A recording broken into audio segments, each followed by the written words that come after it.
3 na kama ambavyo unaona maandishi yanasoma hapa Simba Sports Club SC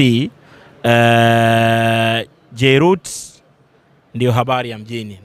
Narudia tena Simba Sports Club SC na Jairut na kama ambavyo unaona hiyo video kama ambavyo inaonyesha, hii ni Iriza basi ambalo limefika hapa katika uwanja wa ndege Terminal 3 kwa ajili ya kuwapokea wachezaji wetu ambao wenyewe wanatoka pale Rwanda katika maandalizi ya msimu mpya kwa maana mwaka 2026 2027. Maandalizi yamekwenda vizuri ikiwemo kucheza mechi za kirafiki. Kwa mara ya kwanza basi hili lilionekana siku ambalo mnyama alifanya paredi kubwa mara baada ya kutoka kuchukua ubingwa wa CRDB Cup. Basi hili lilikuja hapa uwanja wa ndege, lakini wakati huo ilikuwa ni Terminal 2. Sasa ni kwa mara ya kwanza wachezaji wote wapya wa Simba Sports Club na wale tuliokuwa nao msimu uliopita, benchi la ufundi pamoja na baadhi ya viongozi ambao waliungana na timu pale Rwanda, wakitua tu wanaingia ndani ya basi hili na kila mchezaji ataingia humu, kila mtu wa benchi la ufundi ataingia humu kwa ajili ya kuelekea kambini na kuanza maandalizi ya msimu ujao.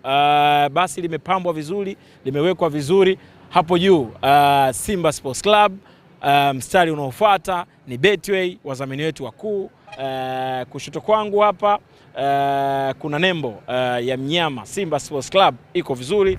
Kulia kwangu huku kuna mchoro wa mnyama mwenyewe Simba Sports Club, chini yake kuna mwamba pale Jairut. Lakini hapa kama ilivyo utamaduni wetu, Simba nguvu moja, hii ndio slogan yetu hapo mwaka ambao klabu yetu ilizaliwa mwaka 1936. Chini wadhamini wetu wote pale mwanzo, tukianza na Mo Insurance, Air Tanzania, Azam TV, Mokola na wadhamini wengine wanapatikana upande wa pili kule basi letu lilipo. Kwa kiujumla mpaka hivi sasa basi la Iriza linawasubiri wachezaji wa Simba Sports Club.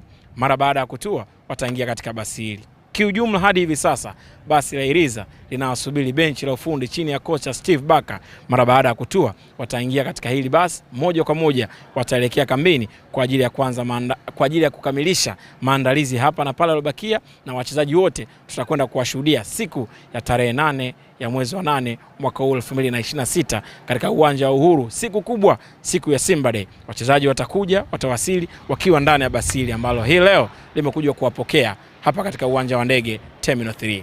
Mimi ni Tobias Sebastian, nikijigalagala, nikijigalauza, nikifurahia, nikilishika Iriza la Simba Sports Club waliopata kutoka kwa mdhabuni wetu Jairut.